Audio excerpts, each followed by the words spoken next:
Hi guys, this is Wireheadking, and today I'm going to be carrying on my Rainforest creation tutorial series. In this tutorial we're going to be making ground because we're getting into the final scene now.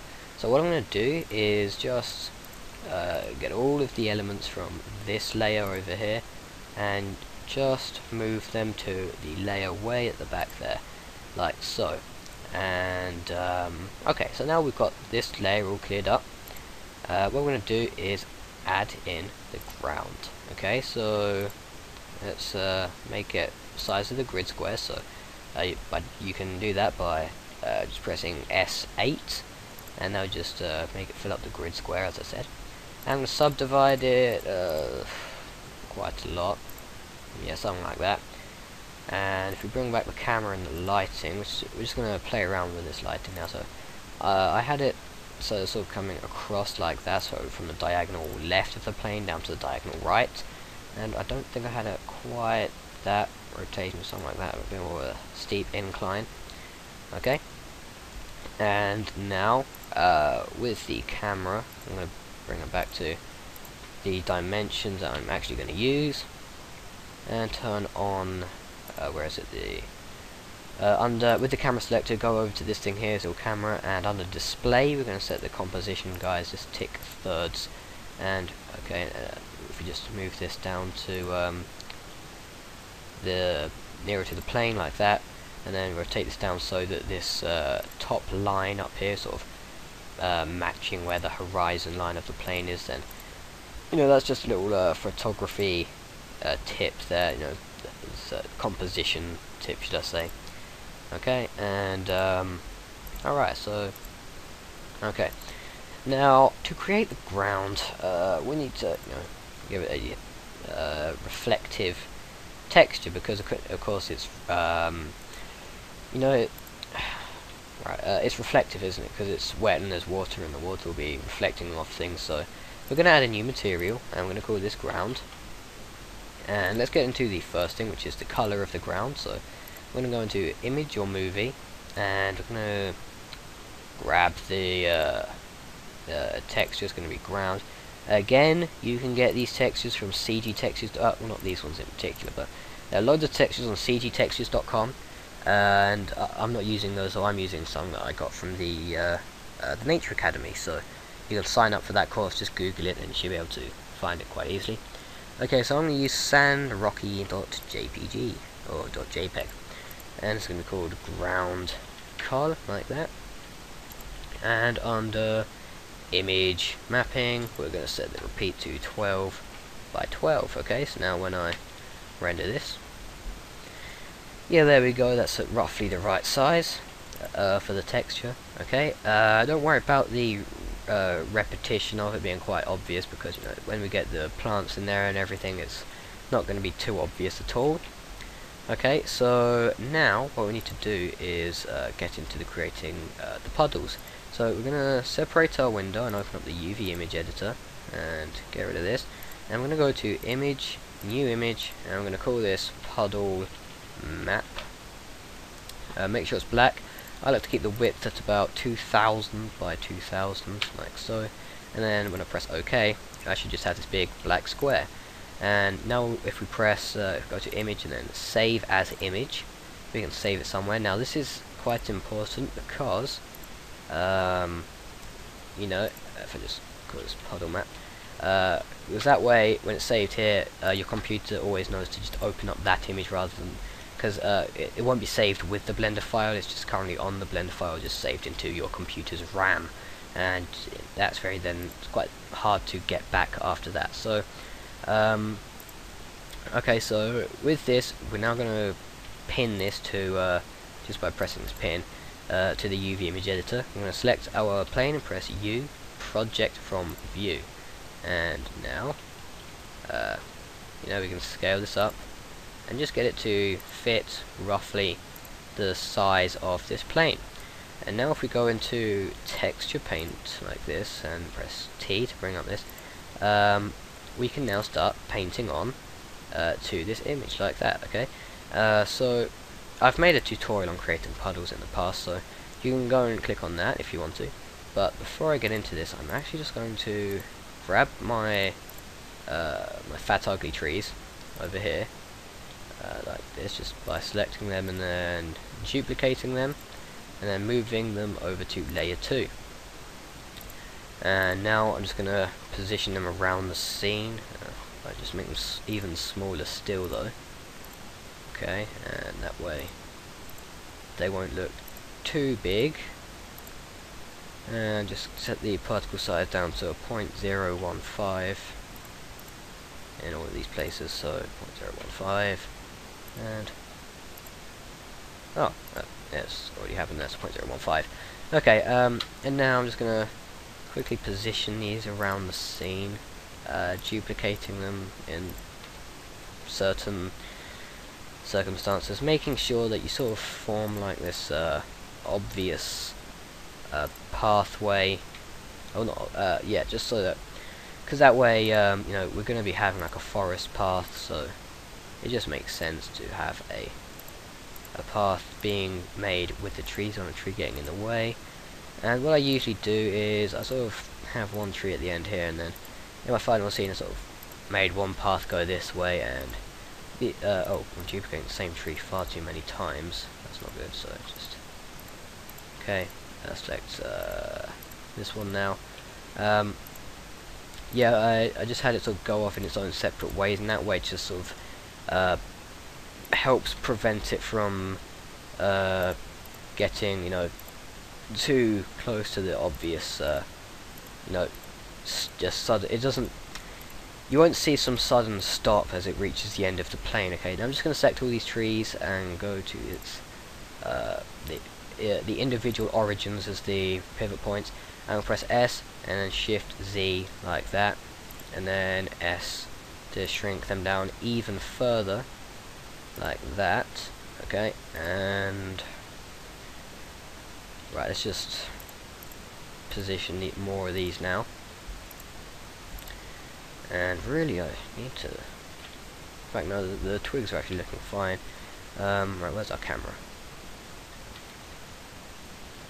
I don't see it. Where is it? Oh, it's hidden here. Okay. Right, yeah. You're going to want to make the pathway quite clear to the camera. So we don't want it to be too thin, and we don't want it to be too thick. So, you know, just plan where you're going to put these trees accordingly.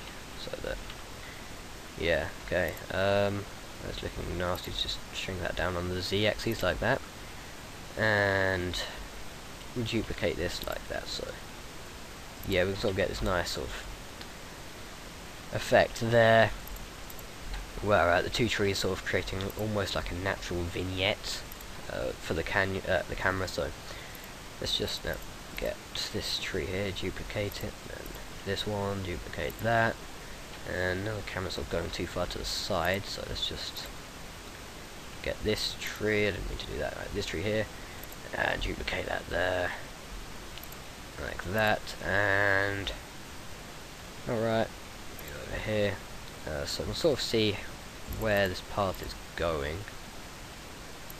I hope, you know, it's got to become sort of clear just with the trees where it is, because otherwise you're not really going to know what else to do. Now don't make, you're going to sort of try and keep a bit near the camera. You know, you don't want the trees to just close it in completely, because a lot of the plants are going to help build the path as well, so don't make it too thin. So in fact, yeah, we want sort of like a kind of like a big fat path going through the whole thing. And okay, and it sort of branches down those two directions, so let's duplicate these, and yeah, there we go. Okay, so yeah, that's not looking too bad. So now, now that we've done that, we can go to our texture paint, finally. Okay, and also, oh wait, yeah, so go to our texture paint mode, and what we're going to do is press F, and then that will just let us adjust the size of the brush, make it small, and then we're just going to place like a little dot on the plane from camera view where we want our puddles to be. and that's why I was wanting to put the trees in, because otherwise that would have been quite difficult to you know, choose where you want them. And let's also have a puddle over here, and maybe one over there, maybe one over there. Okay, and let's also just get one in the middle right there. Okay, so now what I'm going to do is, under texture, I'm just going to add a new texture, and this is going to be called puddle brush, like that. And if we set the strength down to 0.2, if we now go over here and then start press this so we can start painting, and then press F and increase the size of our brush, we can now start, you know, adding in. Oh, we need to change this so that it, press T, no, not T, N, then set this from mix to add. Okay, and now we can start painting in where they are. Now, if you're wondering why I wanted to paint it with a cloud, it just creates these nice sort of ripples that go through it. Just sort of, it doesn't make the puddle just this nice soft blob. It so it just breaks it up, giving a bit of fractality to it, if that's even a word. I don't even think it is a word. Okay, and the scene might get a bit too full up of these puddles, I'm not sure. Okay, but just make sure these white blobs are not particularly visible. Okay, what I also like to do is just go round the edges like this, and that just creates just a bit more dampness. You'll see why in a bit. If you've already seen my puddle tutorial, and that only like 200 of you at most have probably, as I'm saying this, because that tutorial didn't even get many views. So okay, right, yep, and then just get a bit more brightness over there. Now, if we just escape out of this, you're probably thinking that, you know, the whole ground is just going to be absolutely soaked and drenched, but that's not the case, because the texture doesn't really work very well. So yeah, okay. Now if we go back to object mode, we have that texture. Oh, and we need to come over here and just press Alt S, and that will save the image texture, and you can just go here and press save image as well. Okay, so if we go to our materials now, bring the specularity of this down to 0. We're going to have a texture affect that. Do you have the rocks texture do that? I don't know.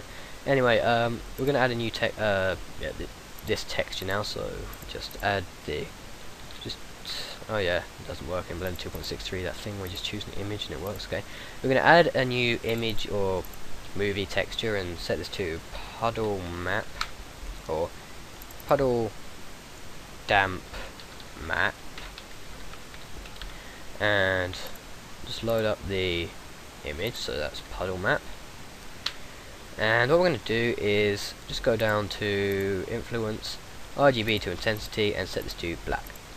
And what that will do now when we render this is, you'll see we're going to have these big black splodges all over the ground.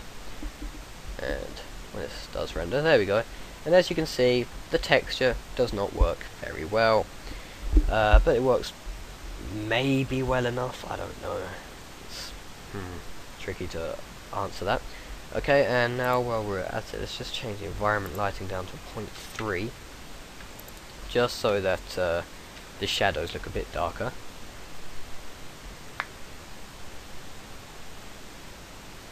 Okay, and in these big solid black areas, that's where the puddles will be.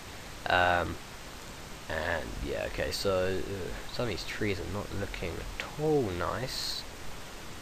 So let's just rotate some of these away. So Z180 will just fix that for us. And also I might just come over here and change the this image mapping for the color. So change this to half of this, so 2 and 12 or whatever. Re-render it now, and it might look a bit better.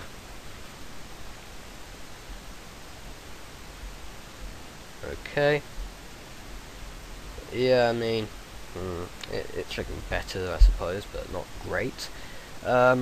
So, okay, with these puddles now, what we're going to do is we're going to add in the reflective aspect of them. So, Okay, we're gonna just load in puddle damp map. Again, press this 2 though, it's gonna be puddle map, just like that, so you also make the map capital letters in this, so we understand it. Well, I'll still understand it, but you know, it just makes it look a bit more organized. So with this, we're just going to increase the contrast up to 5, and that means that only the whitest areas will show up. We're going to still have RGB to intensity. It won't affect the color, it will just affect the ray mirror, and the ray mirror of course is going to be set to 0.7, because anything that's fully reflective just looks fake, in most occasions that is. Oh, and also for both of them I'm going to need to set the coordinates to UV, okay, and what that would do then is, yeah, there we go, they'll just now be in the UV coordinates, and of course, you know, it's trying to make it the ray mirror, but there is no mirror, but if we just tick mirror like that, you can see now they're sort of reflective. So now when we render this, we should have these reflective areas that are now being you know, that have these little sort of blackish outlines to them. And let's just see, okay, so yeah, you can see where they're reflecting, and okay, so that's not looking too bad. You can really see how that's working, but I think maybe there's a few extra things we need to do. Also, we need to just bring these trees just a bit down, because they seem to not be going all the way through the ground. Just bring them up a bit there. Hang on. Alright, what's happening here? They're all at different heights now. Right, okay, let's just undo these latest changes.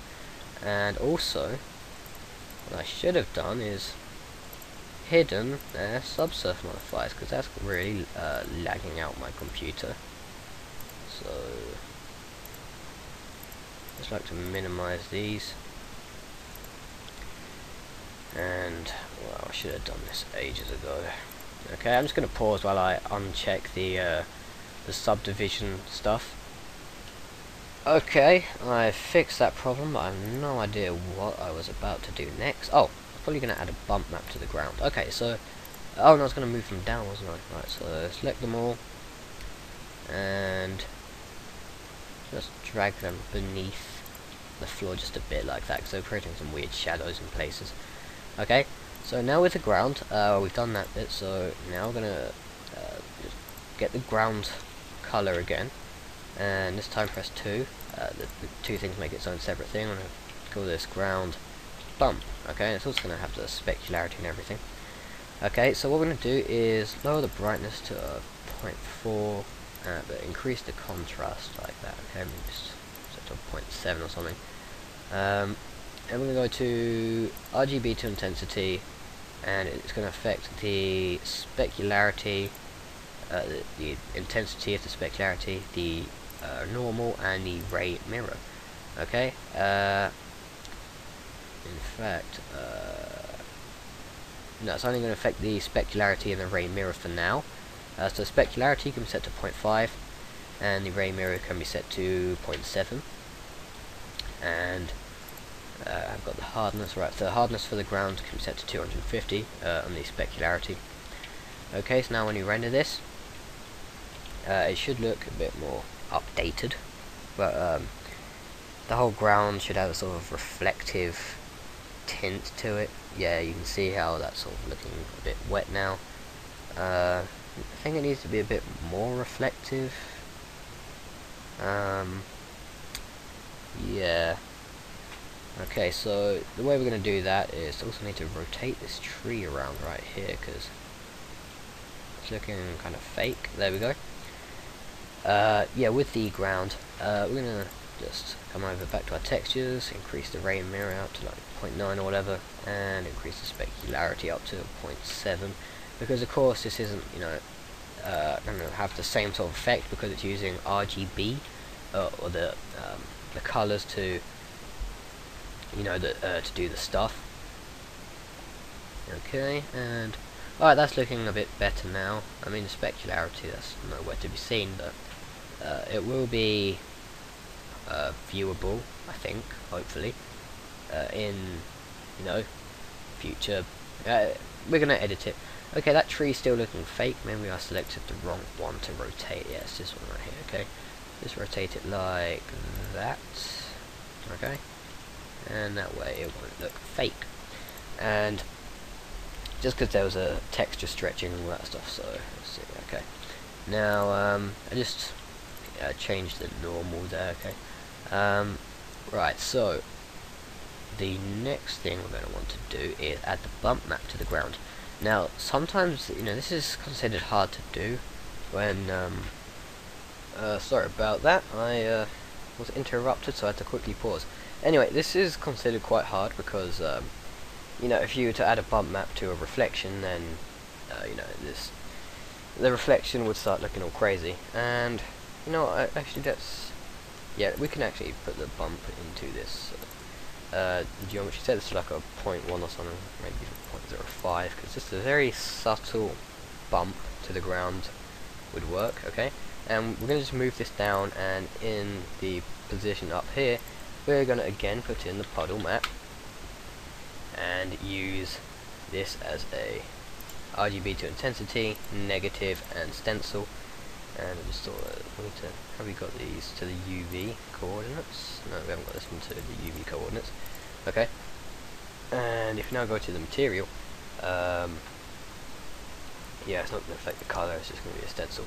So the way we check this is if we go to the bump map and set this all the way up to 5, and okay, still messing around with the puddles, but it seems to be doing that more when the stencil is doing its not doing its thing. So with the stencil, let's just bring the contrast down to 1, and there we go, it's now been nicely smoothed out. So yeah, okay, let's just go to our bump and set the normal to a 0.05, and remember to keep the stencil at the contrast of 1, otherwise, you know, it just goes a bit messy. Okay, so keep that like that, and now the ground will begin to look a bit more realistic to how it should be. So if you just render this now, it shouldn't take too long to render. Last was 25 seconds, and this has got bump map, so it's going to be about 26 seconds and something small. So okay, so you can already see how this is being made, or how it's working. You can see we've got these very subtle bump maps to it, and 28 seconds for the render. Okay, so we've got very subtle bumps to it, and you can see especially here where the puddle's sort of fading into, you know, how it's going to look. You know, things are working out nicely. So okay, now all I'm going to do is just make the size of these twigs smaller because they're looking kind of creepy.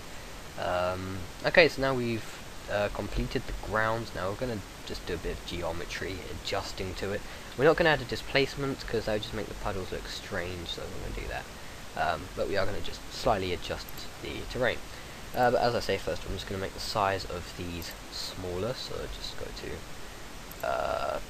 physics equals size to 0.01, and then for these to 0.01, and then that should change it for the rest of them as well. Okay, so yep, that's going to look good. And also if we go to press Alt Z, we can see where our puddles are. So in edit mode, when we select the vertex and go to proportional editing, we just drag these down, sorry, up a bit, up and down, I suppose. And just so long as you don't change where the puddles are too much, let's not just leave that vertex there. Pointless risk. Now over here, you don't have to worry too much about it because it's barely going to be visible.